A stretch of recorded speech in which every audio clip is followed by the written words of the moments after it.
The Dravani fleet drifted through the void like a pack of predators, circling a wounded beast. Admiral Zyrel lounged in his command cradle, eyes fixed on the shimmering display of a human colony world below. His crest feathers twitched in faint irritation rather than excitement. The battle held no challenge, no thrill.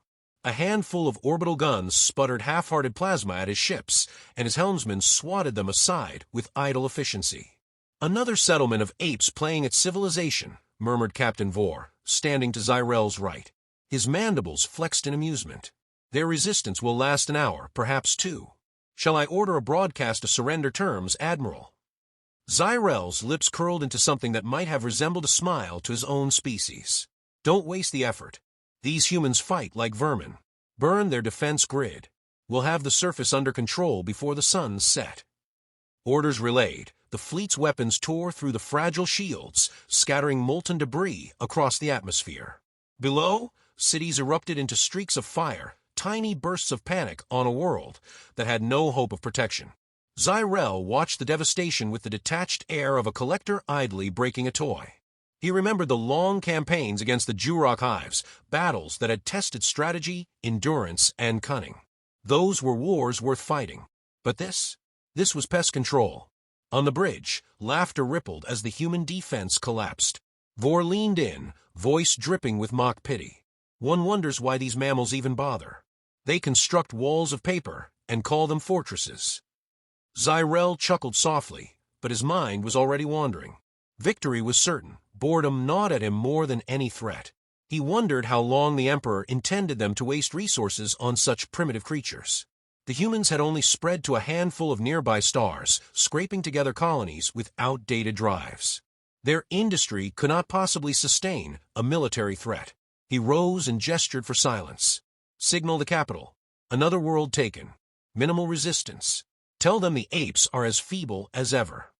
The message went, and within days Zyrel found himself summoned before the Imperial Council. The chamber glittered with crystalline thrones and high-arched ceilings designed to dwarf any individual who entered. Dozens of lords and strategists reclined in their seats, speaking with languid disinterest. Lord Kale, an elder whose scales shimmered with authority, fixed Zyrel with a knowing gaze. "Report, Admiral. The humans? Still amusing themselves with sticks and stones." "They resist stubbornly, my lord," Zyrel admitted, "but their weapons are centuries behind ours. Their fleets scatter at the first sight of disciplined fire." A ripple of laughter flowed through the chamber. One minister quipped, "Perhaps they fight so fiercely because they believe in their myths. Imagine apes who think themselves warriors." Another joined, sarcasm sharpening his tone. "Shall we declare them guardians of the galaxy next?" The council roared with mirth. Zyrel forced a thin smile, though a fragment of unease clung to him. There had been moments during the raid, odd ones. A human gunner holding fire until the precise second to cripple a cruiser's shield node. Pilots flying their fragile craft straight into plasma storms just to land a single damaging strike. Foolish, yet strangely deliberate. He remembered the cold look in their eyes, caught in captured transmissions. No panic, no pleading, only defiance. "Admiral," Kale's voice cut through his thoughts, "your concern is unnecessary. Humanity is an irritant, not an adversary. Finish the cleansing swiftly. The Empire has greater matters to attend." Zyrel bowed, but the image of human eyes staring from a cracked visor refused to fade. Weeks later, the Dravani fleet hovered at the edge of the Sol system. Zyrel sat forward for the first time in months, his boredom replaced with a faint flicker of curiosity. Earth was before him, blue, vibrant, crowded with lights. A jewel of a world, one he assumed would burn like all the others. "Admiral, defense is minimal," Vor reported. "Old satellites, a scattering of surface cannons. Their transmissions are strange." "Strange how?" "They are broadcasting a warning." Vor hesitated, mandibles twitching with disbelief. "It says, 'Stand down or you will be removed.'" The bridge erupted in laughter. Officers smacked their consoles in amusement. Vor sneered. "Removed? By what? Their antiquated railguns. Perhaps they think words will frighten us." Zyrel allowed the laughter to crest and fade before raising a clawed hand. "Advance. Let them witness what power truly is." The fleet slid forward, dark spears cutting into Earth's orbit. Orbital cannons spat in futility. Swarms of human fighters launched with pathetic courage. Zyrel's ships swatted them aside with contemptuous ease. Yet as they approached closer, Zyrel felt a tension, subtle but undeniable, settle across his chest. The humans on his screens did not scream. They did not beg. They watched with unnerving calm, their voices steady, as they repeated the same warning. A sudden flare appeared at the edge of the system. Sensor officer stiffened. Admiral, new contacts. Large. Very large. Zyrel leaned forward, eyes narrowing. Show me. The display shifted, revealing massive silhouettes emerging from the dark side of the moon, shapes too vast to be orbital stations, too structured to be asteroids. Armor plating glistened, weapons arrays bristled, drive signatures pulsed with energies the Dravanti had never catalogued. Silence choked the bridge. Vor whispered, voice cracking for the first time since Zyrel had known him. That cannot be human. No ape world could forge such things. The transmission cut through the comms, cold and deliberate, each word measured like a blade against the skin. You have made an error. This was no colony. This is Earth. You were warned. A chill rippled across the bridge. Officers shifted uneasily, their arrogance collapsing under the weight of the impossible. Zyrel stared at the colossal vessels, slowly pivoting to face them, engines glowing with restrained fury. He had commanded fleets for decades, crushed enemies by the dozens. Yet in that instant, staring at the rising giants of steel and silence, he felt something he had almost forgotten. Fear. The bridge went utterly still, the laughter of earlier, now a memory drowned beneath the deep, resonant hum of awakening human power. And then, as the first battleship completed its turn and locked weapons upon them, Zyrel whispered the words none aboard dared speak aloud. Could that really be a human battleship? The silence on the Dravanti bridge stretched into a suffocating wait, each officer staring at the impossible constructs looming before them. The alien ships they had once mocked as primitive vessels were nothing compared to this revelation. Towering warships of seamless design glided into the light, their hulls absorbing starlight as if forged from shadow itself. Their movements were deliberate, unhurried, like predators certain of their superiority. Zyrel could feel every heartbeat in his chest echo louder than the next, though he forced his crest feathers to remain still, refusing to reveal weakness. Confirm their classification, he ordered, his voice iron-bound despite the tremor he sensed in the crew. Admiral, they are human, the sensor officer stammered, each word an effort. Drive signatures unrecognized, weapons arrays beyond our models. Size nearly twice our dreadnoughts. The bridge seemed to shrink around Zyrel. He had mocked these creatures as children fumbling with toys, yet before him stood war machines that eclipsed the Empire's finest. For a moment he remembered the humans' broadcast, "Stand down, or you will be removed." The words had seemed laughable then. Now they gnawed at his composure. "Open a channel," he ordered, attempting steadiness. The voice that answered was human, cold and calm, carrying none of the desperation he expected from a supposedly primitive species. "Dravanti fleet, you have trespassed into Sol space.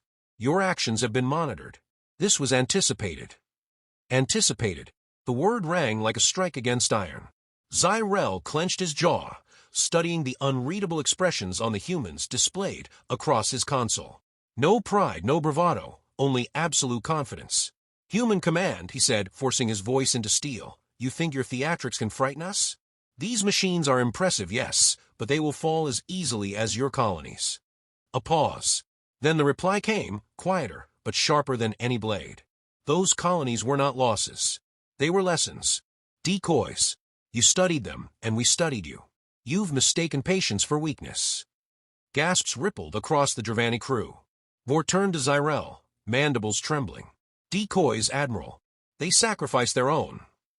Zyrel's throat tightened. The concept was abhorrent to his kind, yet to humans it seemed casual, calculated. His thoughts churned. How long had they been preparing? What else had they hidden? "Enough," Zyrel snapped, though the fire in his voice could not mask the doubt coiling beneath. "Weapons, prepare to strike. We'll show them the price of arrogance." The order was obeyed with mechanical precision, but there was no joy in it, no eager cruelty, as before. The crews fired, beams of white fire lashing across the void. They struck the human warships squarely, only for the weapons to splash harmlessly against invisible barriers. shields, but not of any design the Dravanti recognized. Then the humans answered, not with a storm of indiscriminate fire, but with surgical precision. One lance of energy tore neatly through a carrier's engines, crippling it without detonating the core. Another volley disabled a cruiser's command array, leaving it adrift, intact yet useless. In mere moments, a third of Zyrel's fleet was rendered powerless. No explosions for spectacle, no unnecessary slaughter. Every strike measured, calculated, deliberate. Admiral, Vor's voice was barely a whisper now. They are not trying to destroy us. They are demonstrating. Zyrel's claws dug into his chair's armrest as the truth settled on him like cold ash. The humans could annihilate them, yet chose restraint. They wanted the Dravanti to understand just how powerless they truly were. Retreat was the only option left, and so Zyrel gave the order. His battered fleet limped from Earth's orbit, carrying humiliation heavier than any defeat. Alone in his quarters, he replayed intercepted transmissions. Human commanders spoke with unsettling calm, issuing directives as though orchestrating a symphony rather than battle. He sifted through recovered fragments of human history, data scavenged from their networks. Footage of ancient wars filled his screen, armored lines marching through mud, skies lit by firestorms of bombs, mushroom clouds unfurling over cities. The scale of violence made his chest tighten. They've been killing each other for millennia, Zyrel murmured to himself. His claws trembled over the console. Their entire history is war, and we've taught them to look outward. For the first time in his long career, he felt small. The capital world received his report with disbelief. The council chamber was thick with laughter and denial as his words echoed through the hall. Lord scoffed, brushing aside his warnings. Impossible, one minister declared. The humans cobbled together a few showpieces, nothing more. Their industry could never sustain a fleet. They crippled half my armada in minutes, Zyrel growled, his composure cracking. They let us live, not out of mercy, but calculation. They are planning something larger, something deliberate. The lords leaned back in their crystalline thrones, sneers curling across their faces. Kale's voice cut through the scoffing. You exaggerate, Admiral. Fear has clouded your judgment. The Dravanti Empire does not tremble before upstart primates. Murmurs of agreement filled the hall. Only a few faces showed unease, junior officers, too inexperienced to drown their instincts in arrogance. Zyrel's voice hardened. They are not primitives. They are predators who have worn chains until now. And you, all of you, have cut those chains loose. The silence that followed was brief, shattered by derisive laughter. Kale dismissed him with a wave of his claw. Return to your fleet, Admiral. Your imagination dishonors you. Zyrel bowed stiffly and withdrew, though inside his chest a storm raged. He had seen their weapons, their discipline, their terrifying calm. He alone seemed to recognize what the council refused to see. As he left the chamber, he caught sight of a young officer staring at him with wide, fearful eyes. For a fleeting moment, Zyrel wondered if perhaps the younger generation understood what the elders would not, that humanity was no longer prey, but something far worse. Back aboard his flagship, Zyrel stood before the viewport, watching the stars shift as his ship carried him toward yet another campaign. Yet the stars no longer comforted him. Each glittering light now seemed a reminder of how small the Empire might prove when humanity finally decided to step beyond its cradle. For the first time in decades, the Admiral could not convince himself of victory. He saw instead a shadow spreading outward from Sol, silent and inexorable like the advance of night. And he knew, with a certainty that hollowed him, that this was only the beginning. The war no longer resembled the campaigns Admiral Zyrel had once commanded with ruthless precision. The humans had reshaped its rhythm, forcing the Empire to stumble like a beast blindfolded and bleeding. News of losses arrived with each passing cycle, carried in hushed tones by officers too afraid to meet his gaze. Entire supply lines vanished overnight. Outposts went silent, their signals replaced by blank static. And always, behind every failure, there was the same whispered name, humanity. From his command chamber, Zyrel studied the latest reports, mandibles pressed tightly against his lips. Wormhole signatures had erupted across 3 sectors at once, each one disgorging fleets that should not exist. The human ships moved within human coordination, vanishing before reinforcements could arrive, appearing again where defenses were weakest. Their strikes were not grandiose or wasteful. They were surgical. Each victory removed something essential: fuel depots, manufacturing hubs, relay stations. The Empire was not being battered into submission. It was being disassembled.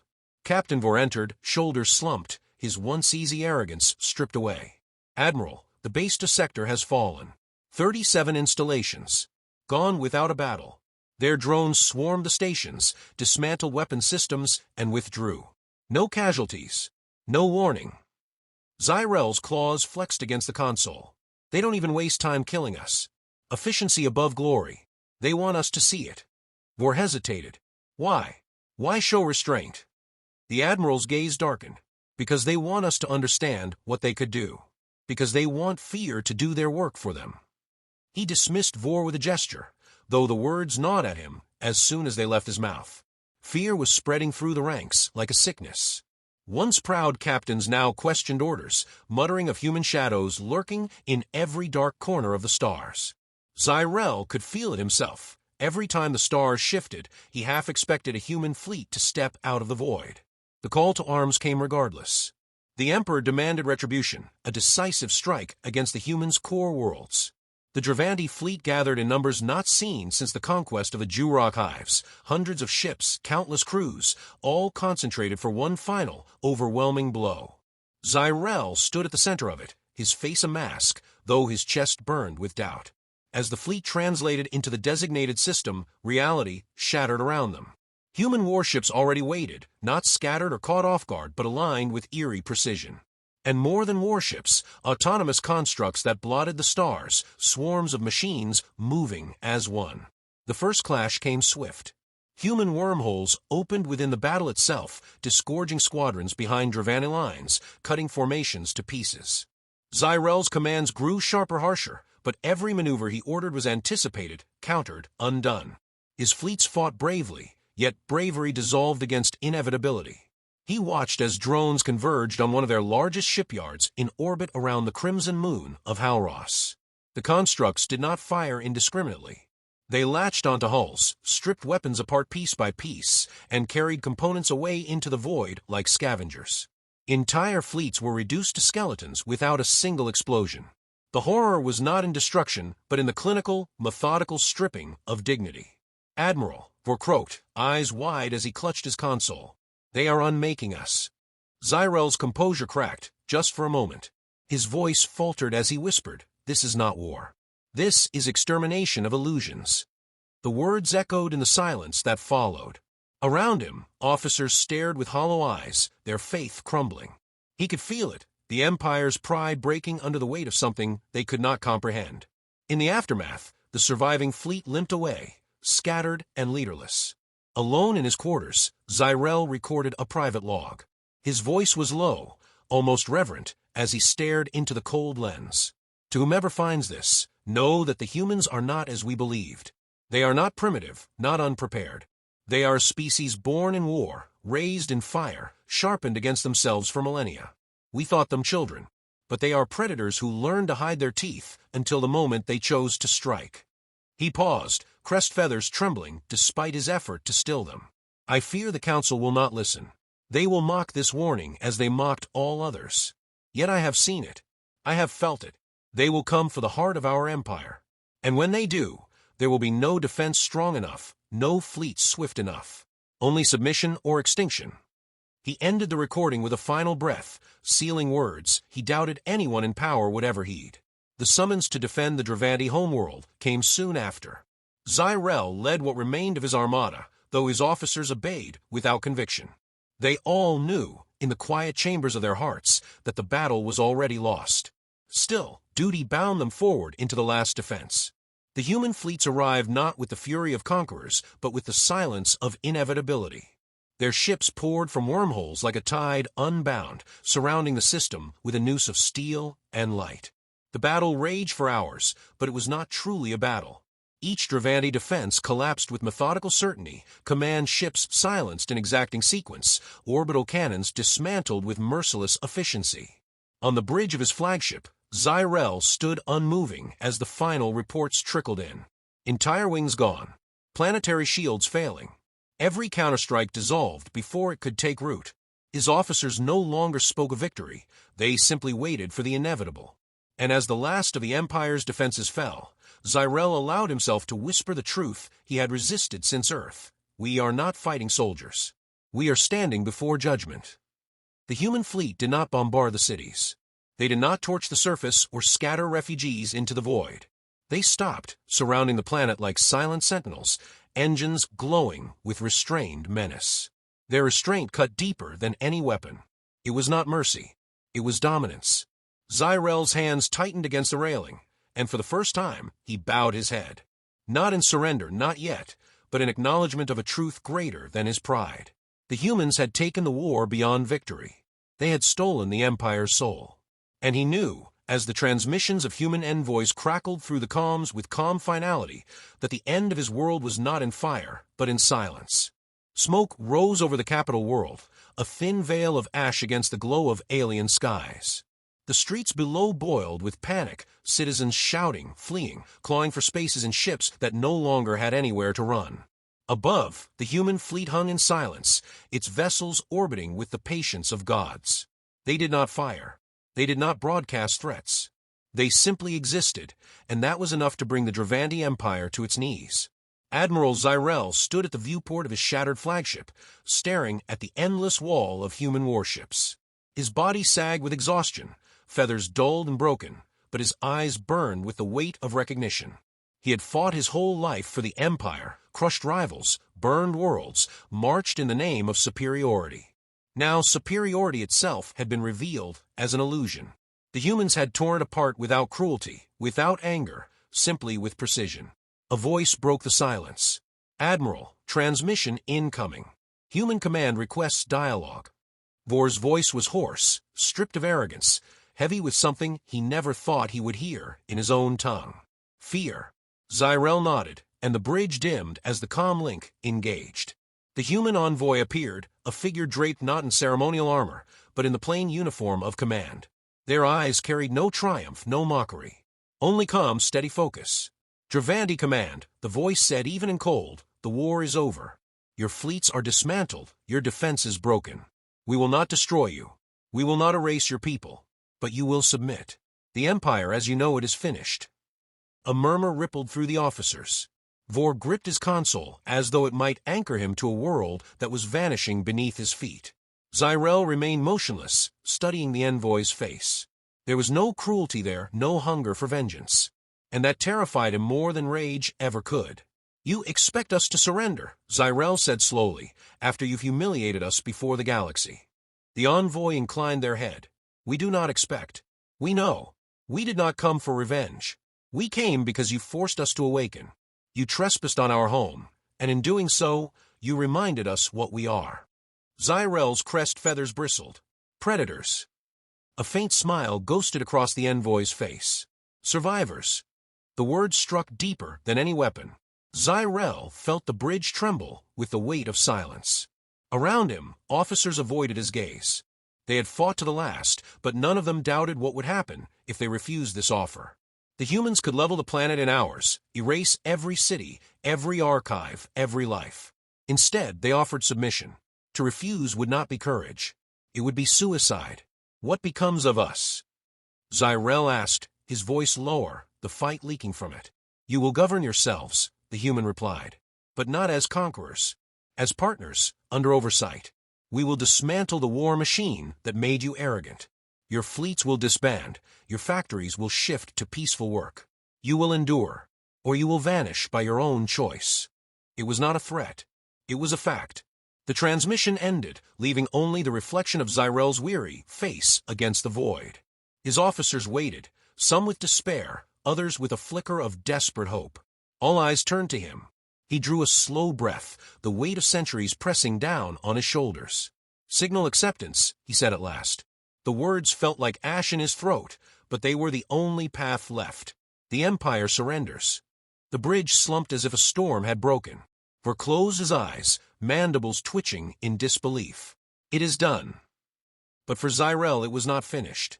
Later, when he was summoned again, it was not before his own council, but before the human delegation itself.